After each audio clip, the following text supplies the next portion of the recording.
Like the green light at the end of Daisy Buchanan's dock, F. Scott Fitzgerald's The Great Gatsby has been an alluring literary icon for filmmakers, but somehow always just beyond their outstretched reach. All told, there have been 5 adaptations of Gatsby, beginning with a now lost silent film produced in 1926, of which only a minute-long trailer still exists. Other films include a 1949 feature, 1974 Robert Redford vehicle, and a 2000 made-for-TV movie that, well, for some reason, gives away the climax of the film before the opening credits even roll.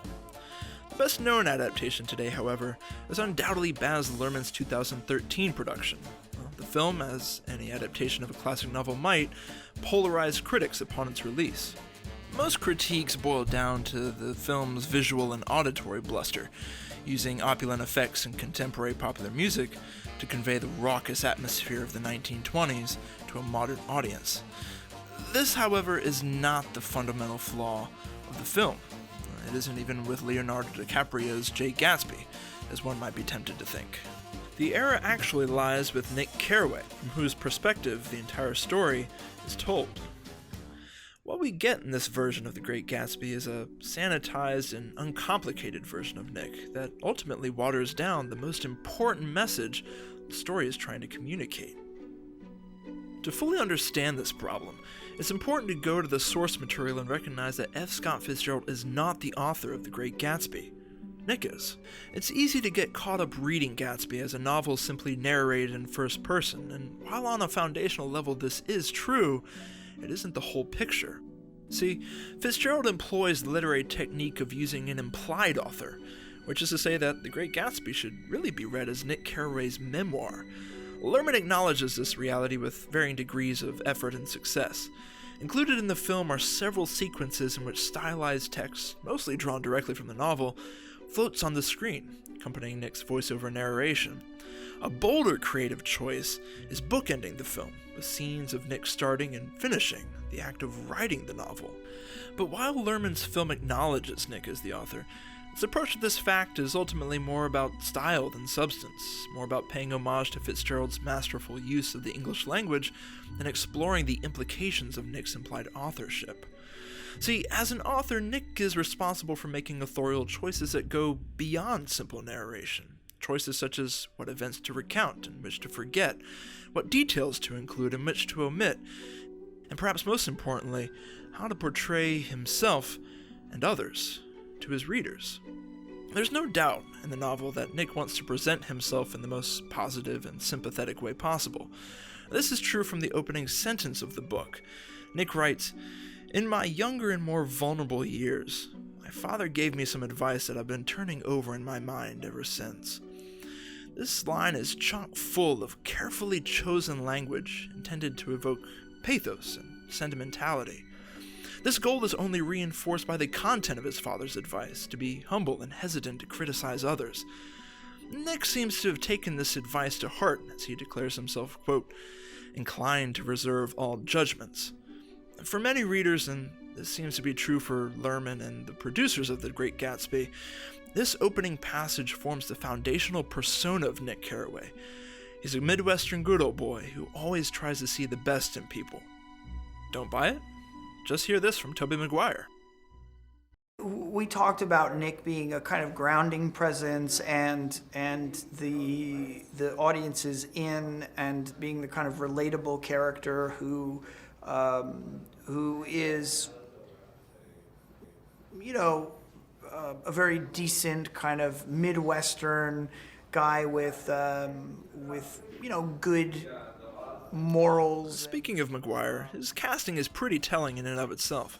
Before Gatsby, Maguire was best known for roles in which he played underdog-turned-hero characters. Most significant was his star-making turn as Peter Parker in Sam Raimi's original Spider-Man trilogy in 2002, with sequels releasing in 2004 and 2007. Also in 2003, Maguire played down-on-his-luck jockey Red Pollard, the feel-good horse racing film Seabiscuit. Maguire's penchant for playing charming, good-natured characters is woven throughout his portrayal of Nick Carraway, from his endearing awkwardness among the crowds at Gatsby's first party, to his giddy enthusiasm at Gatsby and Daisy's reunion. all the way to his earnest defense of Gatsby after his death. Hey! Get out of here! Go on!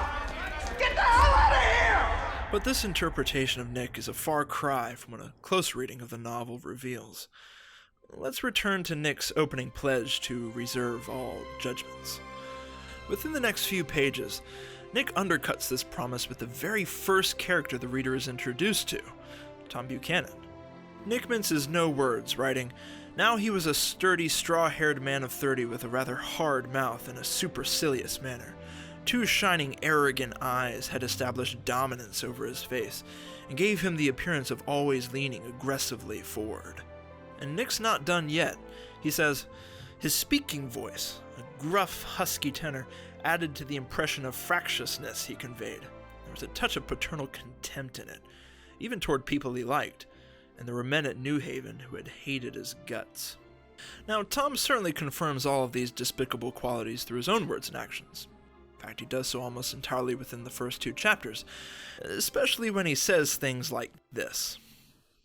The idea is that it's up to us, The dominant race, to watch out or these...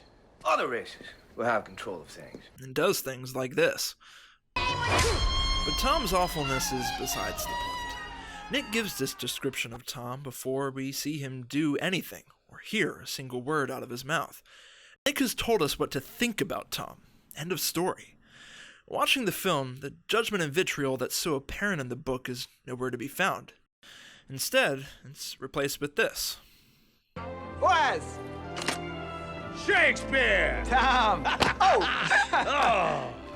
How's a great American novel coming? I'm selling bonds now with Walter Chase's outfit. A little too chummy, if you ask me. Let's return to Nick himself. While Nick isn't especially forthcoming with his own personal history within the pages of Gatsby, what little he does reveal paints a troubling picture of a man with deep-seated narcissism. Consider this passage in which Nick describes his budding relationship with Jordan Baker and what course of action he feels he must take in order to justify pursuing her romantically. Her gray, sun-strained eyes stared straight ahead, but she had deliberately shifted our relations, and for a moment I thought I loved her. But I am slow-thinking and full of interior rules that act as brakes on my desires, and I knew that first I had to definitely get myself out of that tangle back home. I'd been writing letters once a week and signing them Love Nick, and all I could think of was how, when that certain girl played tennis, a faint mustache of perspiration appeared on her upper lip. Nevertheless, there was a vague understanding that had to be tactfully broken off before I was free. Everyone suspects himself of at least one of the cardinal virtues, and this is mine. I am one of the few honest people that I have ever known. Not only does this passage proclaim Nick's incredible belief in his own honesty, which in itself should be a major red flag when it comes to actually trusting a person, but he does it in the disturbing context of announcing a thinly veiled intention to cheat on a person with whom he's in a relationship that's apparently serious enough for rumors of their engagement to spring up and even reach Tom and Daisy's faraway ears. Of course, Nick repeatedly downplays this tangle. However, it becomes increasingly clear that, despite the desire to put his best foot forward, Nick still trips over his own projected self-image just enough for the discerning reader to see through his good guy facade. Now, does the film acknowledge this problematic aspect of Nick's backstory? Well, Luhrmann does address it, but it's treated as little more than a throwaway line during a quick dinner montage early in the film. Nicky, I heard a rumor that you were getting married to a girl out west. It's a libel. I'm too poor. After this brief exchange, the subject is dropped completely. As for Nick and Jordan, well, they're given a romantic subplot that ends up playing as the fish-out-of-water Midwestern guy landing the sophisticated New York girl who's way out of his league. It's not hard to see why Luhrmann would choose to gloss over the troubling thread of Nick's history and personality because, well, if Nick is supposed to function as an audience surrogate, then it's a lot easier to root for a wide-eyed underdog than an egotistical cheater. These two examples, and others scattered throughout the text, are sufficient to shift the audience's perception of Nick and cast his trustworthiness and, well, to be frank, likability into question. Perhaps most importantly, they alter our view of the role Nick plays in his own story.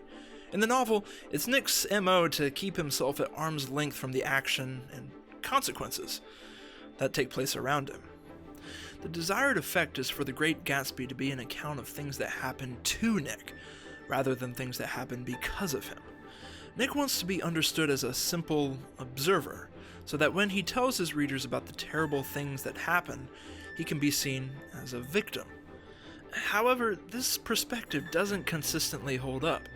For example, it's Nick who agrees to arrange and facilitate Gatsby and Daisy's reunion, Happy to do it.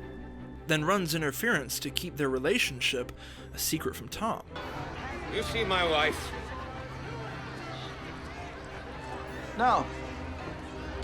Not for a while. Perhaps of even greater consequence, after Myrtle is killed with Gatsby's car, Nick makes two crucial choices that ultimately put Gatsby in mortal danger. First, when Gatsby supposes that no one witnessed the hit and run, Nick reflects that, "I disliked him so much by this time that I didn't find it necessary to tell him he was wrong." Later, Nick seems to have changed his mind, telling Gatsby, "You ought to go away. It's pretty certain they'll trace your car." Gatsby dismisses the idea out of hand, of course, but Nick chooses not to push the issue and writes in hindsight, "He was clutching at some last hope, and I couldn't bear to shake him free."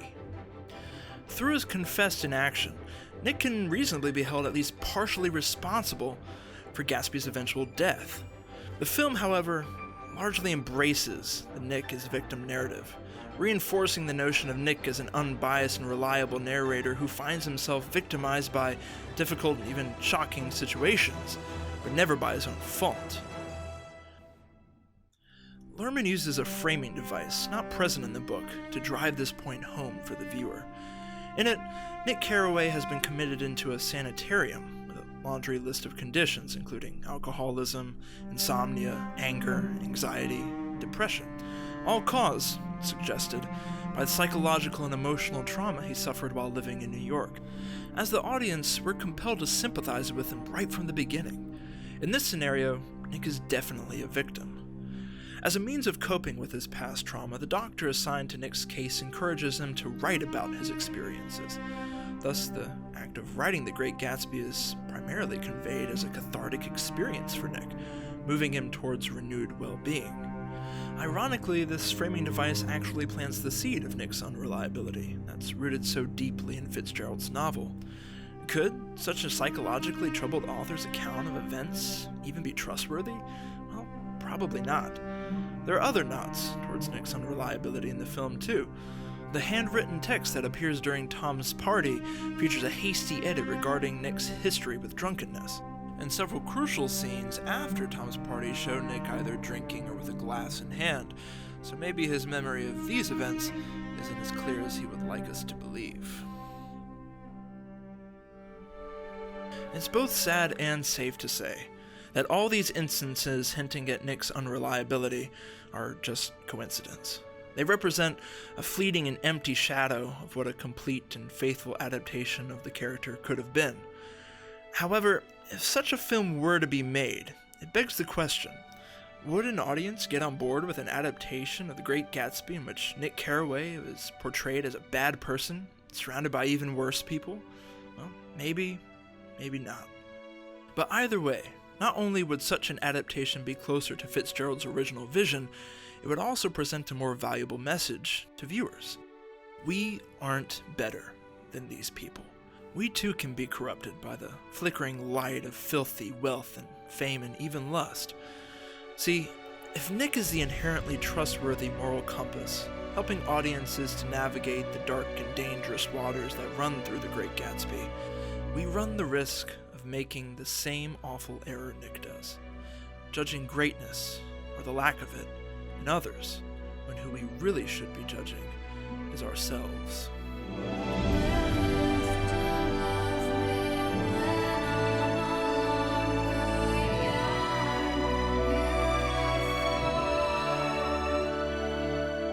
Hey everyone, thank you for checking out this inaugural episode of Thought and Word, exploring fascinating ideas and how they manifest in our world. I hope that you enjoyed watching this video as much as I enjoyed making it. I love The Great Gatsby. It's one of my favorite novels to read and teach, so it was ripe for a video essay.